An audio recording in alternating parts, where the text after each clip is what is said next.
তুমি কি করতে হয়েছো? এই কটা মা যদি সরিয়ে দেয় তবে ভাই আমি এখন কাজ করলাম।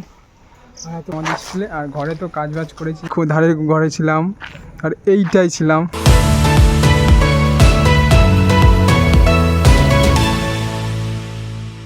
হরে কৃষ্ণ, শুভ সকাল। তো জয় দাসের নতুন ব্লগে তোমাদের আবারও সুস্বাগতম। তো ফাইনালি আজকে হলো বুধবার, আর বুধবারে তো আমাদের বেসিক্যালি কোনো কিছু খাওয়া হয় না, কারণ হরিচাঁদ ঠাকুরের পুজো করি, বার করি, সবাই মিলে করি, ঠিক আছে, বাড়ির সবাই করে। তো বাবা তো কালকে এসেছিলো, আজকে তোলার ছেড়ে গেছে, তাই আজকে আমরা করতে চলেছি আমাদের বাড়ির সমস্ত জঙ্গলগুলো। দেখো ওই পারে প্রচুর পরিমাণে জঙ্গল হয়ে আছে, সেগুলো পরিষ্কার করবো। কাছে নিয়ে ওই পাড়টা পুরো সারি সারি করে সুপারি গাছগুলো লাগাবো, সমস্ত কিছু কিন্তু এই ব্লগে দেখাবো। তার আগে চলো কাজগুলো করি। আর অনেক দিন ধরে কাজকর্ম করি না বলে একটু শরীরটাও বসে গেছে, ঠিক আছে, মোটা হয়ে যাচ্ছি। আর অনেকদিন কাজ করি না, না একদম কাজ করে না, সবসময় বসে বসে খায়। আর এখানে দেখো উকুন বুড়িটা উকুন মারছে। দেন এখন কাজটা বাজতে নিয়ে বেরোই, কারণ ওখানটা পরিষ্কার করতে হবে। পরিষ্কার করে আবার দেন বাবা আসছি। এখন আমি রেডি হয়ে যাচ্ছি। এইটা পড়ার একটাই কারণ ওখানে অনেক পরিমাণে বলতা আছে। এই বলতার কামড় যদি মুখের মধ্যে লাগে অবশ্যই মুখটা থোত বা চিট চেঞ্জ হয়ে যাবে। তাই এখন আমি এইটা পরে নিলাম। এইটা পরে নিয়ে এখন আমি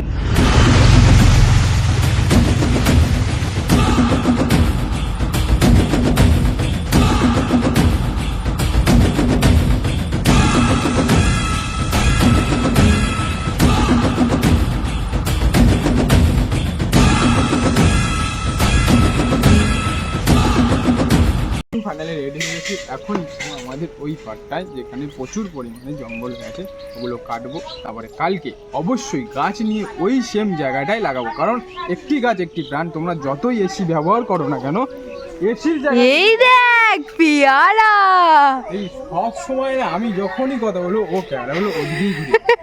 এসির জায়গায় তুমি যদি একটা করে কেউ গাছ লাগাও না, এই গাছে তোমার এসির থেকেও বেশি ফল দেবে। একটা কথা আছে যে তুমি এখন বর্ষাকালের সময় সেখানে তোমার বৃষ্টি হচ্ছে না, একটাই কারণ সেখানে এই গাছের অভাবের জন্য এই বৃষ্টি, তার ওয়েদার চেঞ্জ, তার অনেক কিছু হচ্ছে এর জন্য। দেন চলো আবার যাই।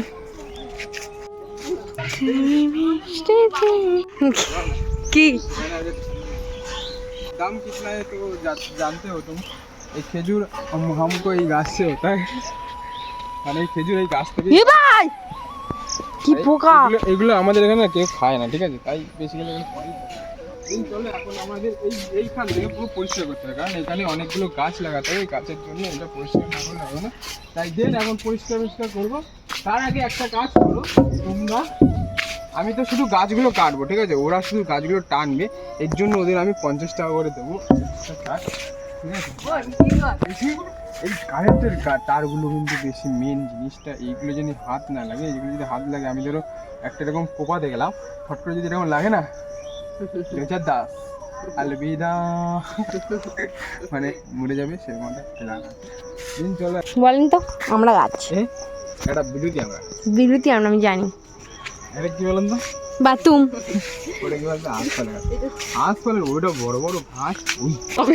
আগে যখন আমাদের এই ঘরটা ছিল না, প্রচুর জঙ্গল ছিল। আর এটা বলা হয় মিনি সুন্দরবন, কারণ এখানে প্রচুর জঙ্গল ছিল, অনেক মানে শুধু জঙ্গল ছিল, বাঘ থাকতো আগে। এখন না প্রায় সব কিছু পরিষ্কার হয়ে অনেকটা ঘর বাড়ি হয়ে গেছে। এখন এই জন্য টুকটাক জঙ্গল হয়, এগুলো পরিষ্কার করে রাখতে হয়। কারণ এখন যা ডেঙ্গুর অবস্থা, মানে ডেঙ্গু হচ্ছে, যেখানে সেখানে মশা মারছে, ডেঙ্গু হচ্ছে। তাই জন্য আমি ভাবছিলাম আজকে পুরো বাঘ ছিল। মইপিঠে কিন্তু বাঘ আসে, প্রত্যেক বছর আসে। বলো হ্যাঁ সত্যি কি মইপিঠে বাঘ আছে ওখানে, যে প্রত্যেক বছর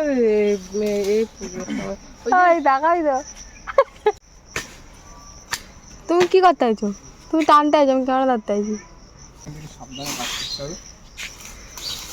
আসতে ভাই মা তো ভালো খায়, তোমাকে কি এগুলো রাখতে হবে? ইস বিকাশ দা, সাবধানে কাজ কর, সাপ টাপ থাকতে পারে। আর সাপ কামড়ালে তো তুই ঘুরাই কামড়াবি, আমি জানি। সদবোধ করো, সদবোধ গরু কোথায় গেছে? আজকে পরিষ্কার করার জন্য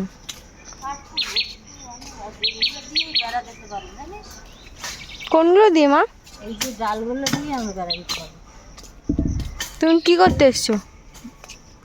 শান্তি রে, ভাই এত জঙ্গল পরিষ্কার করতে করতে তো অনেক টাইম লাগবে। তো জঙ্গলগুলো পরিষ্কার করতে হবে, কারণ এখন যা ডেঙ্গুর অবস্থা, মশা মাছি যেখানে সেখানে ডেঙ্গু না রে ভাই, সাপের উৎপাত।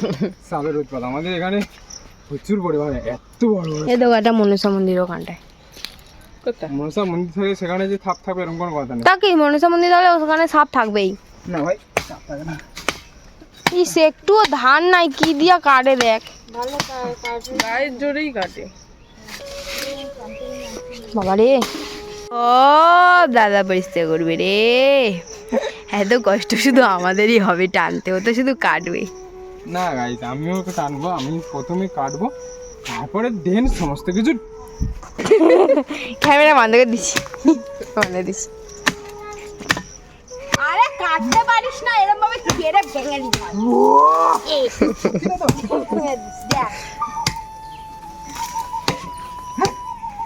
এই কাটতে কাটতে একটা জিনিস দেখলাম না, এখানে একটা বলতে, আমি না সাপ ভয় পাই না, অনেক কিছু ভয় পাই না, কিন্তু বলটাকে ভাই ভয় পাই। যদি মুখে কামড় দেয় এরকম বড় বড় ফুলে যাবে, আরো মোটা লাগবে, ঠিক আছে? তাই মা বলছে কি অল্প কটা হয়েছে, দেখাই তোমাদের। এখানে হয়েছে এই যে, এই যে বলতার বাসাটা, ওই যে আমি গেছিলাম কাটতে, আর দেখি কি বলতার বাসা করেছে।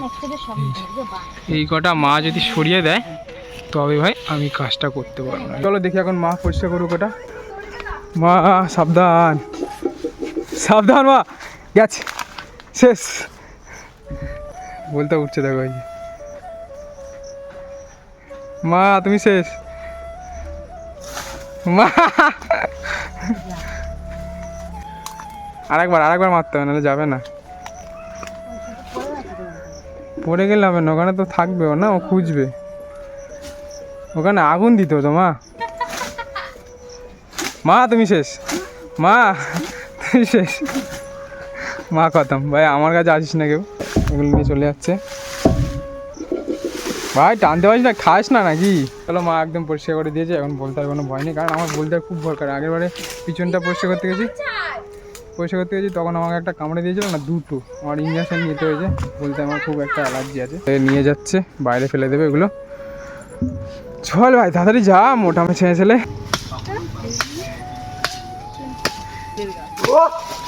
ভাই ভাই পড়ে যায়নি ভাই,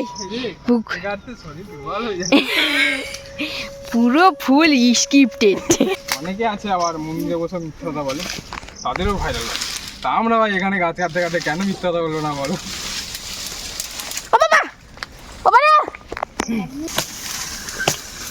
মন্দিরে বসে মিথ্যে কথা, তারপরে অনেক ভাই প্রচুর মিথ্যা কথা বলে মন্দিরে বসে। অনেকে আমার তো তুলসীর মালা পরেও মিথ্যা কথা বলছে, তাদের তো কিছু হচ্ছে না। সমস্ত কিছু দেখছি ভাই, শুধু একটু সময়ের অপেক্ষা। অনেক একটা কথা আছে না, যে তুমি ধৈর্য ধরো, একদিন তুমি সেই ঠিক জায়গাটায় পৌঁছবে। তাই ধৈর্য ধরে আছি, একদিন ঠিকই ঠিক হবে। তো ভাই ফাইনালি অনেকক্ষণ কাজ করলাম, আর এত পরিমাণে রোদ্দুর না ভাই, খারাপ।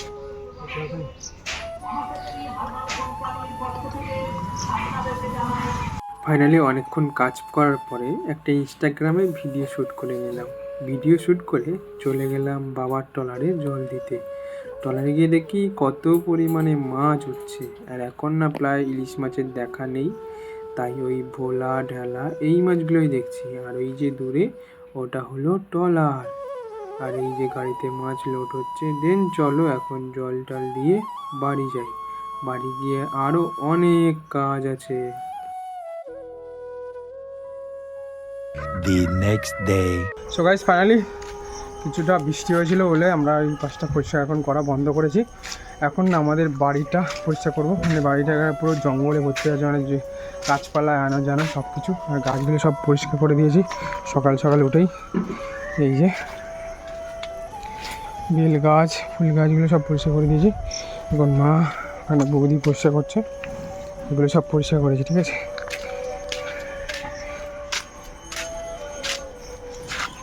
পুরো পরিষ্কার হবে এগুলো, এটাও পরিষ্কার করে দিয়েছি। এই যে আমাদের মুটকি গাছে একটু চা করতে,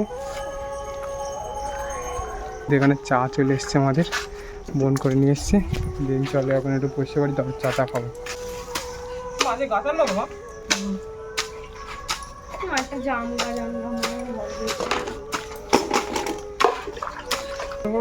প্রচুর পরিমাণে আমাদের এখানে হয়, কদিন আগে পরিষ্কার করেছি, তারপরে আবার হয়েছে, ঠিক আছে। তারপরে অনেক দিন আগে পরিষ্কার এই কীর্তনের সময়, আমাদের কীর্তনের সময় পরিষ্কার করা হয়।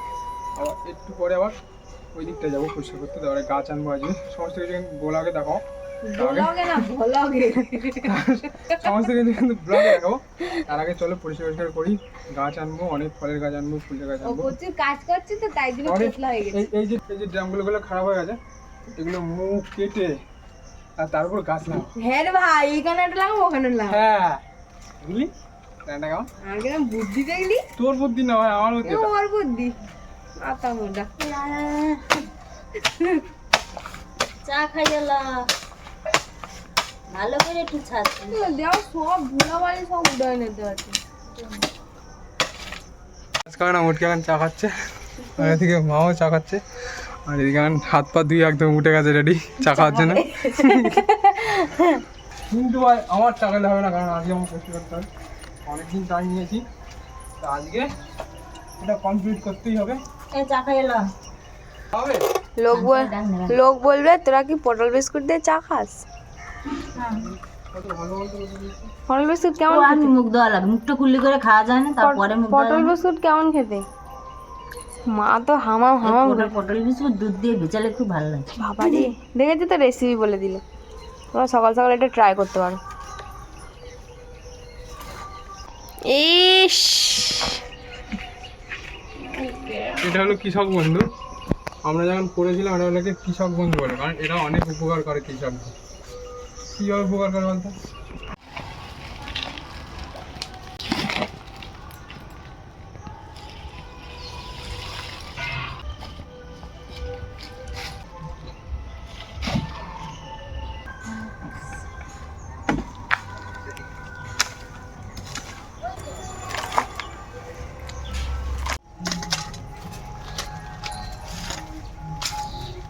সো গাইস, প্রায় সকাল 6টা থেকে লেগেছি, এখন প্রায় বাজে 12টা 1টা। তো এখনও কাজ শেষ হয়নি, ঠিক আছে। আমি একাই করছি, আর কেউ করছে না। আমি প্রত্যেকবারে আমিই করি, আর এই নোংরাটা না কেউ ঘাটে না, তাই আমিই করি।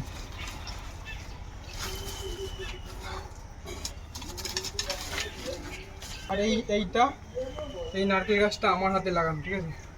নারকেল গাছের ফলে আমার, আর আমি ওগুলোর গাছগুলো পুরো পাতা দিয়েছি, সব নারকেল গাছ আমি পাতা দিয়েছি, ও লাগিয়েছি। আমার হাতে তো গাছ হয় না, আর যে ক্যামেরা ধরে আছে তার হাতেও হয় না। আমার হাতে কোনো গাছই হয় না। সবাই পেছন দেখায়, সবাই পেছন দেখায়। এই গাছটা স্বয়ং আমি লাগিয়েছি।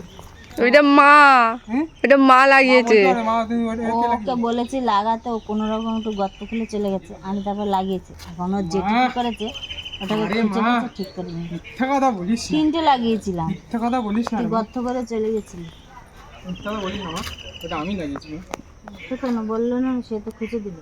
তুই বললি যে জেঠির গাছ, যেটি গেছে। ট্রেন চলো, এখন আমাদের এটা পরিষ্কার হয়ে গেছে পুরো, দেখিয়ে দেখো। এদিকে ঘুরে দেখো, এই পুরো পরিষ্কার, ছাড়া কি করে পরিষ্কার করবি? এদিকে পুরো পরিষ্কার। এখন আমাদের যেতে হবে ওই পাটটায়, কারণ ওই পাটটা অনেকটা পরিমাণে জঙ্গলে আছে। হাতটা পরিষ্কার করেছিলাম সেদিনকার, আর আজকে করতে হবে, কারণ ওখানে গাছ লাগাবো, ঠিক আছে। সব ফলের গাছ, তারপর সুপারি গাছ, অনেক রকমের গাছ লাগাবো। দেন চলো এখন ওখানে যে আমাদের 5টা দাউলি আছে, কোনো দাউলিতে ধান নেই, তাই একটু কষ্ট হচ্ছে। দেন চলো এখানে যাই, তারপরে আবার আমাদের পিছনে মাটি কাটবো, ওখানে আবার গাছ লাগাবো। দেন অনেক কিছু তোমাদের ব্লগে দেখাবো। আমি কিন্তু বেসিক্যালি আমাদের পরিবারে কেউ চাষবাস করে না, আমরা এখানে ফিশারম্যান, মানে মাছ ফাছ ধরা হয়। বাবা স্পেশাল বাংলাদেশে ছিল, তাই ওখান থেকেই ফিশারম্যান, এখানে কোনো মানে চাষবাস করা হয় না। ফাইনালি এখন যাচ্ছি আমার দাদার কাছে, সে খুব কষ্ট করছে। এতগুলো সব দেখবে, তোমরা সবাই দেখে নাও, সব পরিষ্কার করেছে, আমাদের ঘর বাড়ি সব পরিষ্কার হচ্ছে। তো গাইস, আবার এখান থেকে এখানে চলে এসেছি। হাতের অবস্থা জল, এই হাত ফাত অবস্থা খারাপ, মানে এগুলো সব ফসকা পড়ে আছে, ঠিক আছে। এই যে উঠে গেছে,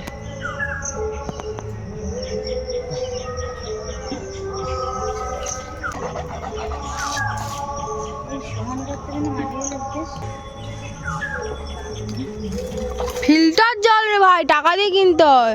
ফাইনালি এতগুলো বালতি ভরে এখন আসছে। কিন্তু ছাগলের পুটির মাছ ছাগলে ভালো মতন কাজে করে। A few moments later. Guys finally শুভ বিকেল। তো ফাইনালি এখন চলে এসেছি আমাদের স্কুলে। আর ঘরে তো কাজ বাজ করেছি আর পরিষ্কার করা হয়েছে, কারণ বৃষ্টির জন্য তো প্রায় কাজ বাজ করা হয়নি। তাই দেন কালকে গাছ ফাছ আনবো। আর আজকে চলে এসেছি আমরা যে স্কুলে পড়তাম সেই স্কুলেই। তো তোমাদের একটু দেখাই, ঠিক আছে? তো অমিত, স্কুলে কত স্মৃতি জড়িয়ে আছে আমাদের। হ্যাঁ, এইখানে আগে ছিল না রান্নাঘর ছিল, আর এখানে এখন গাছ ফাছ লাগিয়ে কত সুন্দর। আমরা বেরিয়ে গেছি, তাতে ডেভেলপ হচ্ছে, ঠিক আছে? আমাদের সব জায়গায় প্রাইমারি স্কুলও কিন্তু এটা বেস্ট হয়েছিল না? যেন আমরা নিচে বসতাম চট নিয়ে, তারপরে কী হলো এখন বেঞ্চ ফেঞ্চ হয়েছে। আর এই যে আমাদের স্কুল ছিল, আমরা এই 3 তলাটায় বসতাম, এই ধারের ঘরে ছিলাম, আর এইটাই ছিলাম। সেই লাগছে আজ স্কুলটা। কত স্বপ্ন, কত আশা, কত ভালোবাসা এইখানে। প্রথম প্রেমটাই অমিতের আলাদা রকম ছিল। আর আমি তো কোনোদিন প্রেম করতেই পারতাম না, কারণ আমার চেহারা ছিল তখন কীরকম জানো, 85 কিলো, কেউ পছন্দই করতো না।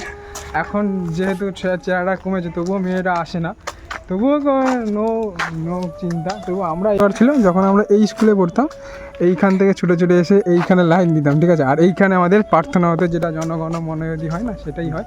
আর চারিদিকে আর এনসিসি করতাম এই জায়গাটায়। আর এখন সেই সব জায়গাটা স্মৃতি হয়ে আছে আমাদের।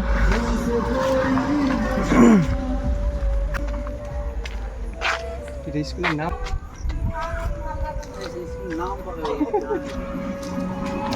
একটা ফটো তোলা আছে। এই একটা ভালো দেখে একটা 3 জনের একটা ভালো দেখে এটা। তোর কিছু মনে পড়ে স্কুল দেখে? অনেক কিছু মনে হয়। আগে আবার ফিরে যেতে ইচ্ছে করে না? সংসার জীবন আর স্কুল জীবনটা কত সুন্দর ছিল।